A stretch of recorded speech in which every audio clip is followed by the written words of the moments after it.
welcome back to the Vet SOS show brought to you by the Who You Know Network. Remember, don't drown in the sea of transition. Grab the Vet SOS Lifeline. We are here with another fantastic guest for you. We're going to be talking to Jennifer Delatte as we go through this, talking about the things she's got going on, the amazing ways that has helped veterans in transitioning service members, as well as the great things she's got going on that can still help. As always, I'm here with my partner, Mark. Mark, how you doing today? Hello, everyone. Thanks for joining and tuning in. We love that you're here. We want to provide as much information and resources as possible. It's not about what you know, but it's about who you know. So if you also know people that could benefit from this content, don't forget to share, tag, and like. We need your help spreading the word and getting these resources out to folks. So thank you for joining. Also, rep your city, rep your base, rep your post, rep your duty station. Let us know where you're tuning in from. We'd love to give you some shout outs. Absolutely. So, Mark, we are continuing to roll along. Our episode count is now in the 20s. We are closing in on that magical 25, a quarter way to 100. This is episode 21. We got Jennifer Delatte with us today. She's a veteran program administrator for Cedars-Sinai in LA. She is also a Sergeant E5 type, information technology specialist in the United States Army Reserve with the 921st Field Hospital. She's married to her husband, Ryan, of 2.5 years, who is currently on active duty with the Army. Prior to working for Cedars-Sinai, she ran a workforce development program for veterans and transitioning service members, helping them find gainful employment. She is also the co-chair of the Career Advancement Group for the LA Veteran Collaborative.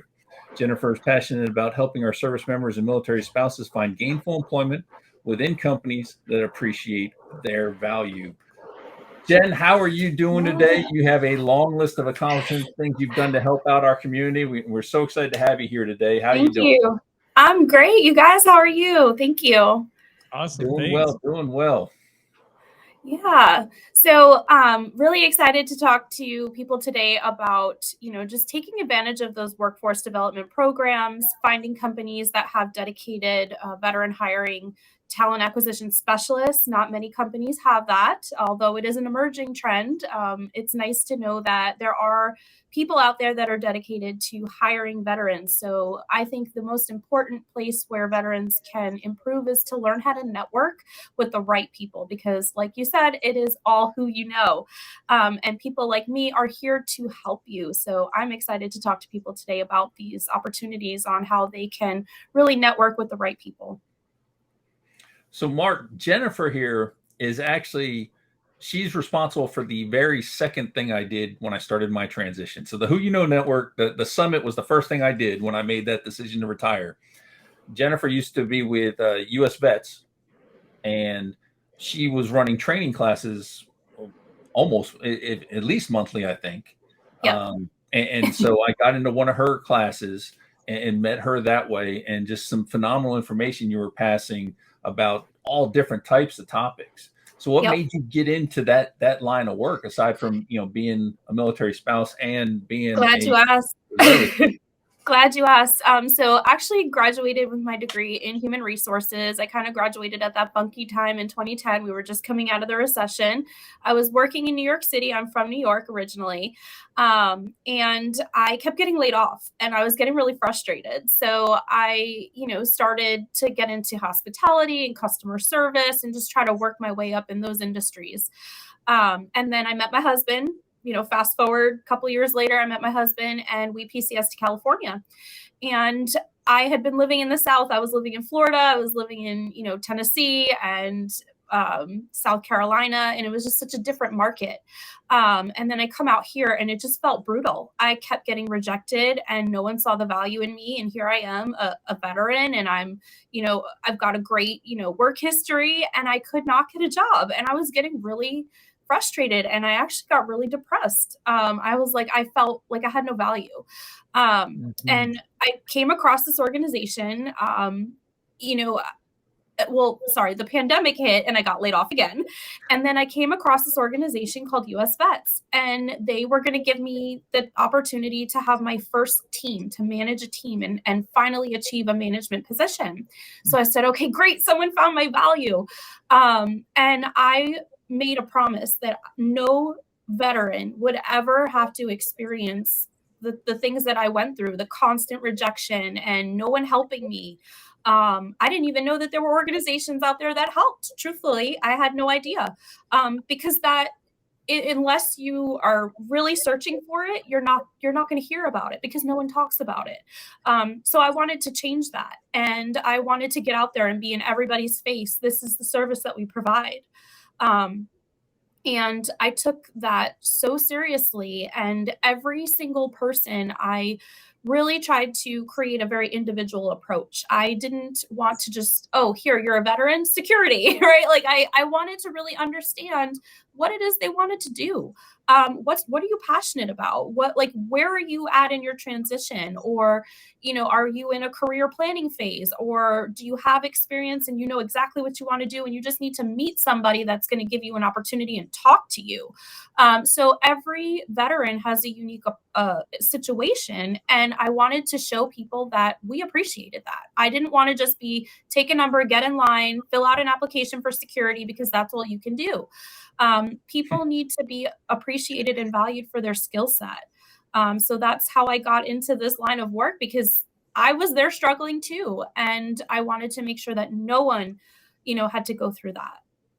You know what's coming, Sean? Boom! There it is. Dropping the bomb. Boom!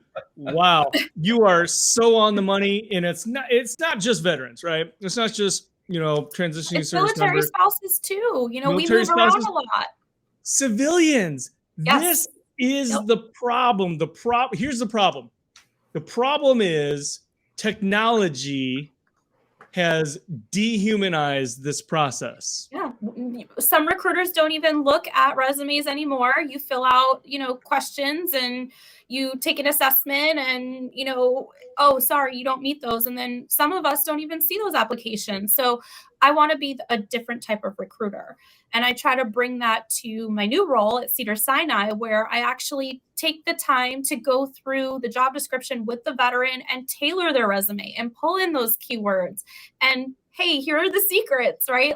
So you can get through the process. And that's why I think I love my new job, because Cedars-Sinai values the fact that we need to target veterans. We need to hire veterans. They have an amazing skill set. And maybe we need someone to translate their skills on the back end so that we can see it here in talent acquisition. So not many companies have roles like this. So I'm very lucky to have found this organization now that actually values the handheld approach with those candidates and enhances their candidate experience by making sure that we are seeing those skills, we are translating, we are hearing exactly what you want to do. And maybe if we don't have a position for you right now, stay in touch with me. You have my personal contact information, and we'll talk through it. And if it doesn't work out with this hiring manager, we've got 800 other roles posted. We will find a happy home for you. There's somebody that's going to advocate for you. So now, I did my time in workforce, and now I'm bringing what I've learned into the talent acquisition side of it, so I can make that difference and be that different type of recruiter that I wish, I had when I was getting rejected over and over again. I'm going to share this with you, and I'm going to connect you because I've got a good buddy. He actually is retired Air Force. We were all medics in the Air Force, so we've got some commonality there too. Yeah. His name is Gary Guzman, and I'm going to connect you to, he's actually the manager of the program in San Antonio for Amazon Web Services Military Recruiting Initiative. Yeah, so awesome. I used to work very closely with Amazon, and they're doing amazing things to really put that veteran hiring initiative out. And I will actually be in San Antonio in February presenting for the Value of a Veteran conference. So there you go. I will be there. There you go. That's awesome. Yeah, Happy to do that. Yeah. What do you think? And Sean, I don't mean to take over the conversation here, but I really want to talk, because this is exactly what the Who You Know show talks about, right? Yep. In what our summit does, right? We have a summit that we do monthly that teaches job seekers how to get themselves out of the applicant tracking system black hole. Yes. To get themselves noticed and to network effectively to do so. And use some new strategies and tools that are out there. One of the things that we teach is when you're communicating, right? Everything's electronic now, right? Even interviews. right, Yep. are all done. They're not in person anymore in most cases. Thanks, COVID. Yeah, thanks, COVID. Yeah. So we teach people how to leverage tools like videos, right? Yeah. Making a video email versus typing up a block of text, right? Yeah. To communicate with the recruiters and hiring That's managers. awesome. Yeah. So, and even something like this, right? Where it's got Tom's name on, but like using this, right? Making a video and having this and pointing to their name, like that's innovative things to get people to actually engage. What do you see the industry, right, in your industry, doing to maybe identify that there's a problem here, right? Yeah. And then how to address it? Yeah. So I think, from a recruiting standpoint, we love LinkedIn, right? We have something called the LinkedIn recruiter seat. So we go in there and we can take a look at your profile and, hey, you meet these qualifications, or this is where you've worked and I'm looking for somebody like that, right? I think not enough people are still not leveraging LinkedIn, or if they're using LinkedIn, they're not updating their page. And recruiters hate that because this is your live resume, right? We want to be talking to you in real time. Or if you are using LinkedIn, maybe you're not leveraging it the right way. Like if you're sending a blind request and not putting a message, I'm probably not going to talk to you or forget that I even connected with you if you don't show up in my message inbox. So I think the problem is we need to teach people how to leverage these platforms. I still see a lot of people going through the crash course, but then not fully using, like, LinkedIn is a very powerful site. So I always tell people, take advantage of LinkedIn Learning. You're a veteran. You get a 1-year free subscription through Social Impact, ID.me. Please, please, please utilize that. It's such a powerful site and people just don't really know how to use the technology the right way, or they're selling themselves short by not taking advantage of the different features. So I identify this issue and I actually take the time. And when I was working at US Vets, I will build their page from the ground up. Wow. I'll have you send me your headshot. I'll have you send me your resume. We'll copy your resume. We can even tailor your LinkedIn page. So you might be like me, an IT specialist in the Army, but I'm also in human resources, but my page should really be tailored to workforce and recruiting because that's my primary full-time job, right? So I teach people how to do that. And then I show them, I take the time and I go through all the different features. Here's LinkedIn Learning. Let's Google, let's look up a course, PMP, that's what you want. You can take Waterfall, you could take Agile, you could take Scrum courses. And this is how you get those little certificates. So it shows that you know those fundamentals so that when recruiters are looking at your page, they can see that you've done all that, or they're not filling their page out completely. Maybe they're leaving out certifications. It's really important if you're applying to jobs that require Lean Six Sigma or PMP or, Security Plus because you're going into, cybersecurity, put those certifications on your page because now recruiters can see that. So the more complete your LinkedIn page is, the better chances you have of connecting with a recruiter. And when you apply to jobs on LinkedIn, it will actually show you how you rank with other job applicants. It will tell you how many people are applying to that job. It will tell you the desired skills. So look at all this data. This is a very data-driven site that can give you all the answers.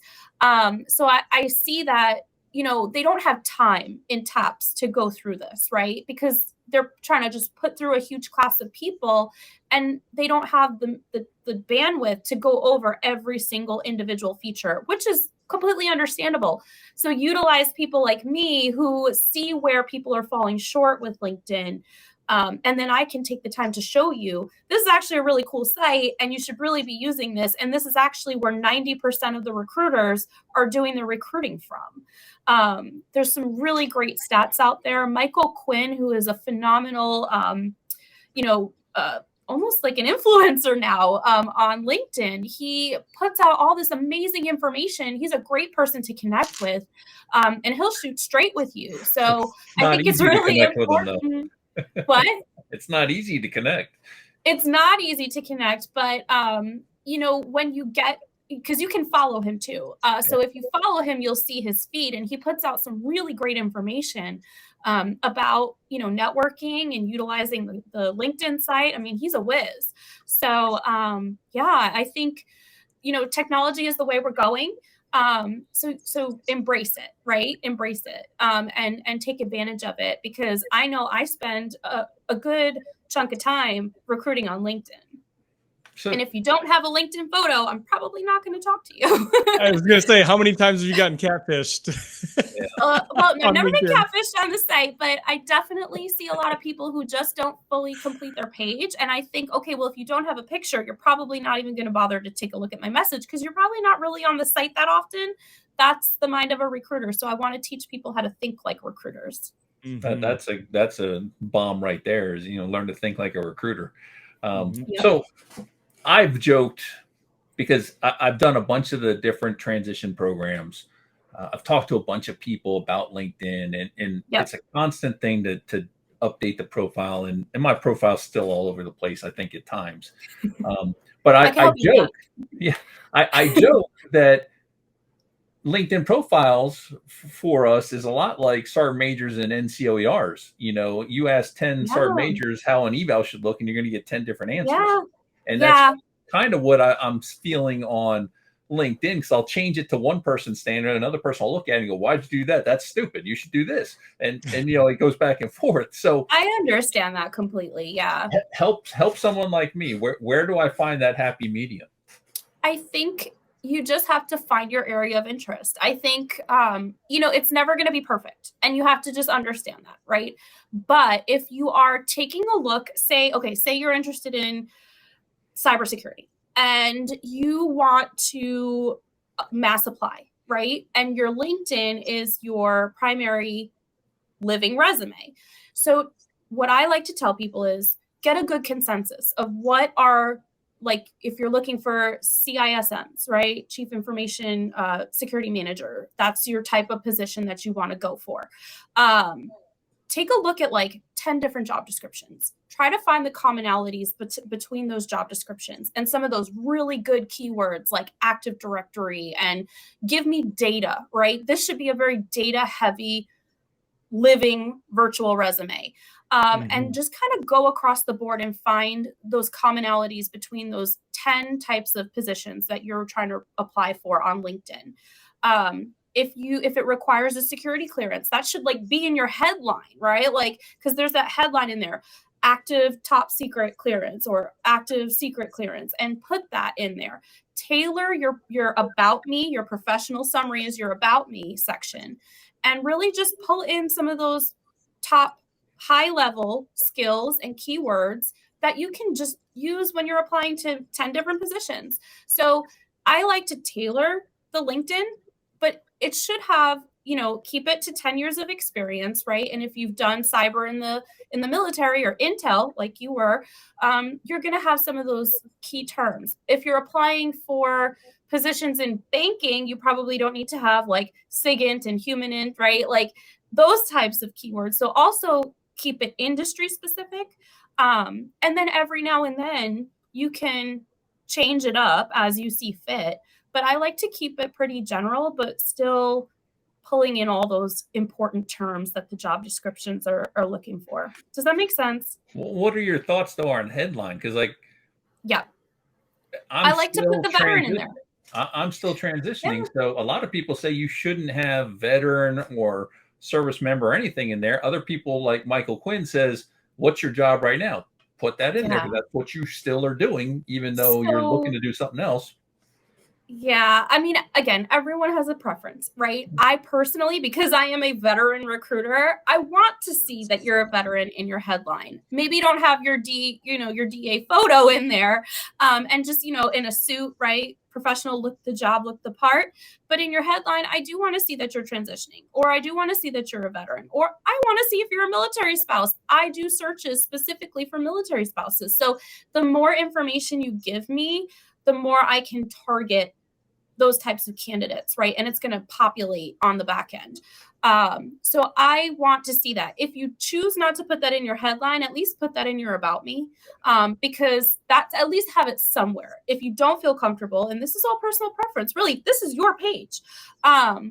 But if you're thinking like the recruiter, they're probably looking for keywords or companies, right? Because when I do my searches, I put in U.S. Army, U.S. Navy, U.S. Marine Corps, and I'm doing my searching that way. So I want that information to populate somewhere in the profile. But your headline should be targeted to the job.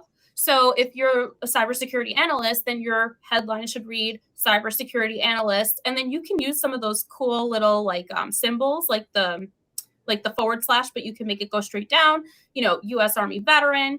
Because if you take a look at my page, right, I'm a veteran program administrator. It's in my headline, but it also says that I'm a veteran or a United States Army reservist. What about, and I know we're getting into some of the more granular things but this is LinkedIn. fun. This is what I'm writing down tips here, Mark. This is great. Yeah, let's do a half a day session on this. No, I'm just kidding. So here's the thing, there's like the open to work, right? Mm-hmm. Circle. I love that. There's your banner. I love to see that you're open to work. Yeah, and right, recruiters look for that. I do. Yes. There's the video right now, Yeah. the little video that when you click on somebody's picture that you have a video message.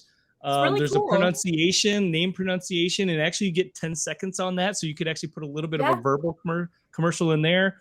There's all of these things that you can do, and LinkedIn, you are absolutely right, is the tool. If you are not on LinkedIn, veterans, you are wrong. If you are not on, and you are not on actively in LinkedIn and engaging, you better start right now, because that is your number one tool in this time. That is the number one tool outside of your resume. But that's your virtual resume, right? So here's the thing. What are some of the other things that stick out to you outside of LinkedIn, right? In your recruiting and sourcing. Let's say you're engaging somebody. Resume. Okay. So that's the number one thing. I can't tell you how many people I see put their photo on their resume. And that's a big no-no still to this day, even though we use LinkedIn. LinkedIn is still a social media platform. That's okay to have your picture. We want you there. On your physical paper resume, leave your picture off. Don't put any PII. I still see it. I still see veterans putting their social security or their DOD ID on their resume. And I just think oh my God, what if this fell into the wrong hands? So please stay away from that. You should absolutely be identifying as a veteran on your resume. And I usually put that in the very first sentence, United States Army Reservist and Human Resources Professional, right? In the very first line of my summary or professional summary, right? So if you're not putting the actual job in your resume, you're missing out on huge key terms. So if you're going for, say, HR business partner, but I don't see HR business partner anywhere in your resume, we have a problem. So let's make sure that we're tailoring the resume. Read that job description. Make sure that your resume reads like it will match the job description perfectly. So tailor. Don't leave out important information like skills. I see candidates that don't have a skills section, right? So even if it's just technical skills like Microsoft Office, and if you're in healthcare and you use the Epic system, if that's not in your resume as a technical skill that you mastered, we're missing something there. And I always will send it right back to the candidate and say, okay, let's set up some time. Let's identify 9 or 10 skills that we can add to your resume. We'll format it really nicely. It should be at the top of your resume. I have about 10 seconds to kind of really review your resume and pick out key terms, right? To say this person is what I'm looking for. So don't miss out on that. And then I see people that just, they go back too far and it's not even relevant. So keep it to 2 pages, 10 years of experience. Give me some really good meat, right? I don't want it to be too wordy. It needs to be visually aesthetically pleasing, right? But I need need the good information, and it needs to be formatted correctly.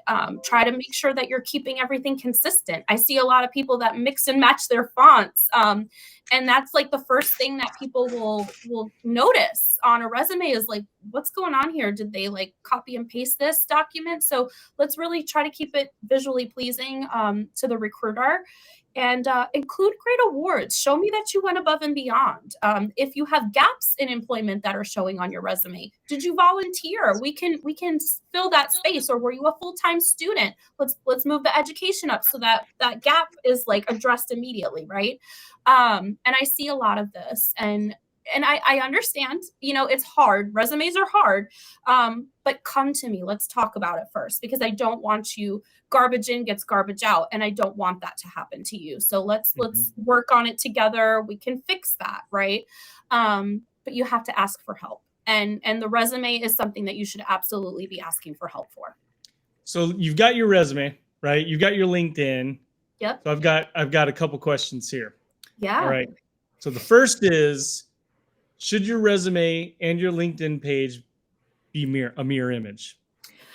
Yeah, I mean, as long as your tail is okay. So for me, HR is a no-brainer, right? Talent acquisition, HR, that's what I want to do. So I know that my resume is gonna mirror my LinkedIn page. And when I build somebody's LinkedIn page, that's exactly what I do. I take the information from their resume and I drop it in there and make it look pretty. And then we add the education and the skills and all that stuff. But if you're like, I think sometimes people get too broad, and then they're like, well, I'm interested in anything, right? Well, but are you really? Like, are you really willing to just do anything? Like, do you want to be a garbage man, or do you want to be a corporate guy? Like, what do you want to do? So I want to understand exactly where your passions lie. And then, yes, let's try to mirror that, because LinkedIn is ultimately going to lead you to the job site where you're going to apply, and you don't want to have to stall on that. You want to have a resume ready to go. So it's okay to have different versions of your resume, right? The paper resume, because you should be submitting that PDF version to match each company's job description. But your LinkedIn page is generally going to be for that industry, right? Mm-hmm. So like, I'm interested in cybersecurity, IT. That's how I'm going to make my page appeal to the recruiters. Now, my resume is going to pull in a lot of that good information, but I'm also going to match it to the job description. And that's the version that I'm going to submit on that application. Does that make sense? Mm-hmm. So the second part of my question was, you got your resume, you've got your LinkedIn, you've got that synced, right? The way that you want it, or it should be. How many, maybe in your personal experience, have you ever been able to get somebody onboarded and through the process and hired that it wasn't as much the resume or their LinkedIn, they networked their way in?